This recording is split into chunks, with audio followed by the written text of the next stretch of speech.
Hello students, happy new year every one. இங்கே நம்ம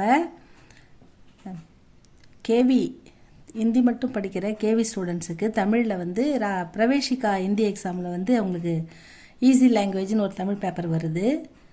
அப்புறம் அதனால் தமிழ் கண்டிப்பாக அவங்க ஒரு சின்ன சின்ன கட்டுரை, கதை அந்த மாதிரிலாம் எழுத வேண்டியிருக்குது. எதுவும் அப்படி இல்லைனா கூட தமிழ் மொழி கண்டிப்பாக தெரியணும் ஸ்டூடெண்ட்ஸ். நம்ம தாய்மொழி நமக்கு தெரியலன்னா எப்படி? நம்ம நிறைய மொழி கற்றுக்கிட்டால் கூட நம்ம தாய்மொழியில் நமக்கு கண்டிப்பாக தெரிஞ்சிருக்கணும். தாய்மொழி கண்டிப்பாக நமக்கு எழுதவும் படிக்கவும் தெரியணும். எழுத்து கூட்டி தமிழை நீங்கள் அழகாக படிக்கிறதுக்கு, பிழை இல்லாமல் எழுதுறதுக்கு நம்ம பார்த்துக்கிட்டு இருக்கோம். ஃபஸ்ட்டு உயிரெழுத்துக்கள் பார்த்துட்டோம். அது அ ஆ இ ஈ உ ஊ ஏ ஏ ஐ ஓ ஓ ஔ அக்கு ஆயுத எழுத்து அது பார்த்தோம். உயிரெழுத்துக்கள், ஆயுத எழுத்துக்கள் பார்த்துட்டோம். இப்போ மெய் எழுத்துக்கள் அதான் லேர்ன் ஈஸி தமிழ் இதில் 2ல் இருக்கோம். மெய் எழுத்துக்கள் பார்க்க போகிறோம். தமிழில் புள்ளி வச்சு எழுதுனா அது இக்கு இங்கு இச்சுன்னு படிக்கிறோம். ஹிந்தியில் இக்கு இங்கு இச்சுன்ற எழுத்து தனியாக கிடையாது. ஒரு எழுத்தை காவை பாதி கா எழுதுனா அதை இக்குன்னு படிக்கணும். கீழே ஹலந்து ஹல் அந்த மாதிரி சின்ன கோடு வரும். அது இருந்தால் அந்த எழுத்து புள்ளி வச்சு எழுத்துதாவோ லைட்டாகவும் படிக்கிற மாதிரி இருக்கும். ஆனால் தமிழில் கொஞ்சம் டிஃப்ரெண்ட்டாக இருக்கும். முழு எழுத்தும் எழுதியிருப்போம், நம்ம ஆனால் இக்கு இங்கு இச்சு இஞ்சின்னு படிப்போம். அதனால் இது ஈஸியாக தான் இருக்கும். தமிழ் நம்ம தாய்மொழின்றதால நமக்கு நிறைய விஷயம் புரியும் ஈஸியாகவே. அதை படிக்கலாமா? அடுத்து இன்றைக்கி மெய்யெழுத்துக்கள். இக்கு, இங்கு, இச்சு, இஞ்சு, இட்டு, இன்னு, இது 3 சுழி இன்னு. இத்து, இது இந்து. அதாவது வார்த்தைக்கு முதல்ல இந்த 2 சுழினாவோ இந்த 3 சுழினாவோ 3 சுழினாவோ 2 சுழினாவோலாம் வராது. வார்த்தைக்கு முதல்ல இந்த நா மட்டும்தான் வரும். இது வார்த்தைக்கு முதல்ல வர நா, அதை புள்ளி வச்சா இன்னுன்னு படிக்கணும். சில இடத்துல அது இந்து அப்படின்ற சவுண்டோட வரும். இப்போ பந்துக்கு ப இன்னு இதுன்னு படிக்கக்கூடாது. ப இந்து, இந்த தாக்கு முன்னாடி இந்து இந்த அந்த மாதிரி வரும். மற்றபடி 3 சுழி இன்னு 2 சுழி இன்னு, இதுதான் வார்த்தைக்கு முதல்ல வர ந, அது போட்டால் இன்னு. அடுத்தது 2 லா இருக்குது. ஒன்று சின்ன லா, இன்னொன்று பெரிய லா. சின்ன லா சின்ன இல்லு மேல் நோக்கி எழுத முடியும், பெரிய இல்லு கீழ் நோக்கி முடியும். அதே மாதிரி 2 ரா இருக்குது. சின்ன ரா, இது பெரிய ரா. சின்ன ரா இந்த மாதிரி ஒரு இதில் முடிஞ்சிடும். பெரிய ராவில் 2 சுழி இப்படி நீட்டிங்கன்னு வரும். 2 ரா இருக்குது, 2 ல இருக்குது, 3 ந இருக்குது என் தமிழில். மற்றபடி எல்லாமே ஈஸியாக தான் இருக்கும். இக்கு, இங்கு, இச்சு, இஞ்சு, இட்டு, இன்னு, இத்து, இந்து, இப்பு, இம்மு, ஈயு, இரு, இல்லு, இவ்வு, இழு, இல்லு, இரு, இன்னு. இது இக்கு இங்கு இச்சு இஞ்சி இட்டு இன்னு இத்து இந்து இப்பு இம்மு ஈயு இரு இல்லு இவ்வு இழு இல்லு இரு இன்னுன்னு ஃப்ளூயண்ட்டாக வர வரைக்கும் நீங்கள் ரிப்பீட்டடாக நீங்கள் டெய்லி ஒரு 2 தடவை படித்தா போதும். பேசிக் டெய்லி வந்தோடனே கிளாஸில் நான் பசங்க எல்லாருமே இந்தியாகட்டும் தமிழாகட்டும் எல்லாமே பேசிக் ஒரு டெய்லி ஒரு தடவை கொடுத்துட்டு தான் நான் சப்ஜெக்ட்டுக்கு போவேன், அவங்க பாடத்துக்கு போவேன். அப்போ அவங்களுக்கு எந்த கஷ்டமும் இல்லாமல் ஈஸியாக கொஞ்சம் வெகு விரைவாகவே அவங்க குயிக்லி எழுத்து கூட்டி படிக்க ஹிந்தியும் தமிழும் கற்றுக்குறாங்க. அதே மெத்தட் நீங்களும் ஃபாலோ பண்ணுங்கள். நீங்கள் டெய்லி ஒரு தடவை 2 தடவை இந்த பேசிக்கை படிங்க. அதுக்கப்புறம் வார்த்தைகளை படிக்க ஆரம்பிக்கலாம். இந்த இக்கு எப்படி பயன்பட்டுருக்குன்றதுக்கு சின்ன சின்ன எக்ஸாம்பிள்ஸ் தான் கொடுத்துருக்கேன். தமிழில் நிறைய கோடிக்கணக்கான வார்த்தைகள் இருக்குது. நமக்கு அடிக்கடி தேவைப்படுற படிக்கிற எழுதுகிற எழுத்துக்களை மட்டும் ஃபஸ்ட்டு பார்க்கலாம். இக்கு அ இக் கா அக்கா. ப இக்க இம் பக்கம். ம இக்க இல் மக்கள்.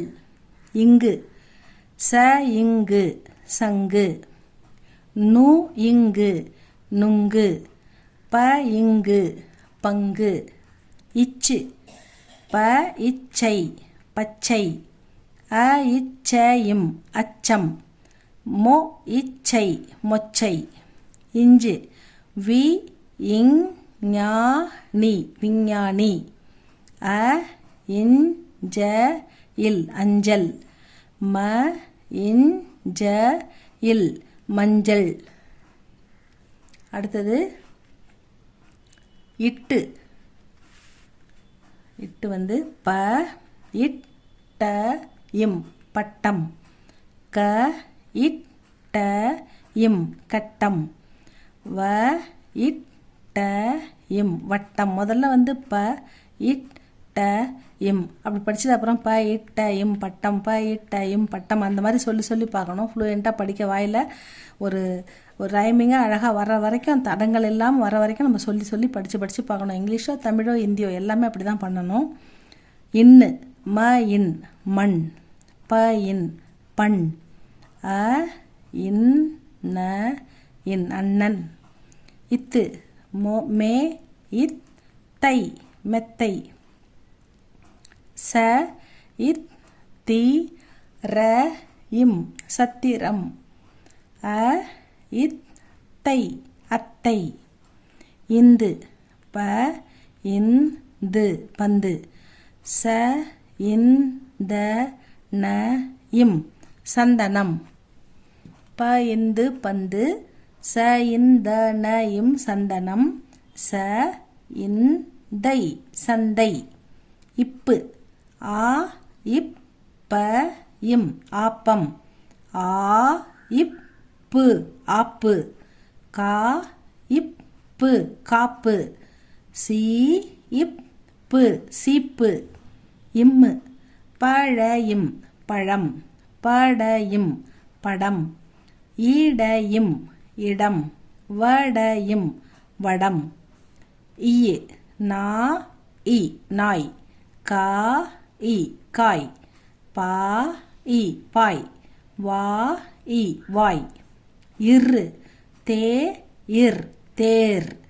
வே இர் வேர். ஏ இர் ஏர். நே இர் நேர். இல்லு நே இல் நெல். சே இல் செல். சோ இல் சொல்.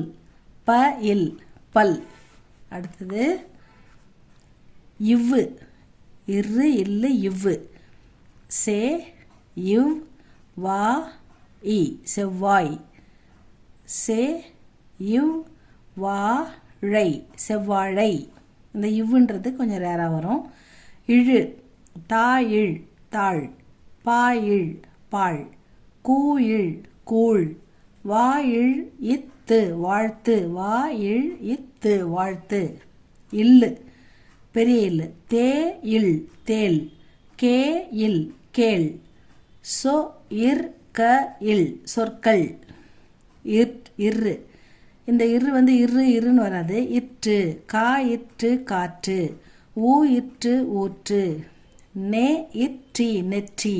அந்த மாதிரி இற்று இற்று இற்றி இருக்காக அந்த மாதிரி வரும். இன்னு சே இன்றா இன் சென்றான். ந இன்று நன்று. வே இன்று வென்று. இதில் இன்றைக்கி நீங்கள் முக்கியமாக படிக்க வேண்டியது இந்த அ ஆ இ உயிரெழுத்துக்கு அப்புறம் இருக்கிற இந்த மெய்யெழுத்துக்கள் மட்டும்தான். இக்கு இங்கு இச்சு இஞ்சி இட்டு இன்னு இத்து இந்து இப்பு இம்மு இயி இரு இல்லு இவ்வு இழு இல்லு இரு இன்னு. இதை நல்லா படிங்க ஸ்டூடெண்ட்ஸ். இது நல்லா படிச்சுட்டு இந்த வார்த்தைகள் எப்படி வருதுன்னு பாருங்கள். இதை நல்லா ஆ இ தரவாக மனப்பாடம் பண்ணிட்டீங்களா? அடுத்தது இக்கு இங்கு இச்சு தரவாக மனப்பாடம் பண்ணிவிடுங்க. அடுத்து நம்ம படிக்க வேண்டியது காங்கச்ச. அதுக்கப்புறம் ஈஸியாக நம்ம இன்னும் ஒரு 2-3 ரோ இருக்குது, அதை படிச்சிட்டோம்னா எழுத்துக்கூட்டி படிக்கலாம். தமிழ் மிக மிக அழகான மொழி, எளிமையான மொழி. அதை எழுத்துக்கூட்டி படிக்க தெரியணும். தமிழ் தெரியாது அப்படின்னு சொல்லக்கூடாது ஸ்டூடெண்ட்ஸ். தமிழ் தெரியும்னு ப்ரௌடாக சொல்லணும். அதனால் அதுக்கு நீங்கள் எளிமையான ஈஸியாக ஒரு 5 நிமிஷம் இதை படிச்சிங்கன்னா போதும், உங்களுக்கு அருமையாக கற்றுக்கலாம். நம்ம நெக்ஸ்ட் வீடியோவில் பார்க்கலாம். இது உங்களுக்கு பிடிச்சிருந்தால் லைக் பண்ணுங்கள், சப்ஸ்கிரைப் பண்ணுங்கள் ஸ்டூடெண்ட்ஸ். தேங்க்யூ ஃபார் வாட்சிங்.